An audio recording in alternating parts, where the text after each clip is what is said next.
আলহামদুলিল্লাহ। দেখুন গাছ পাকা কলা। হ্যাঁ দেখুন, গাছে পাকাতে গিয়ে প্রায় 2 কান্দির মতো কলা কিন্তু পাখি খেয়ে ফেলছে। আলহামদুলিল্লাহ। যাদের লাগবে বলবেন। আমি আসলে সব সময় এভাবে কাটি না, বেশিরভাগ সময় বেশি কলার ছাড়াগুলো ব্যাপারীদেরকে দিয়ে দিই। মাঝে মধ্যে 2-1টি কেটে ফ্রেন্ডস অ্যান্ড ফ্যামিলিদেরকে 2 কাঁদি করে দিয়ে থাকি। সাধারণত অনেকে দাম জিজ্ঞেস করবেন, দাম সাধারণত বাজারে যারা বিক্রি করে এদের চেয়ে অনেক কম হবে।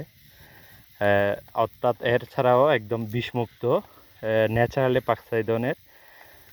যাদের লাগবে যোগাযোগ করবেন। একসাথে দিতে না পারলেও আপনারা বলে রাখবেন, যখন আমি এই ধরনের কলার ছড়ি কাটবো তখন কিন্তু আপনাদেরকে দিতে পারবো।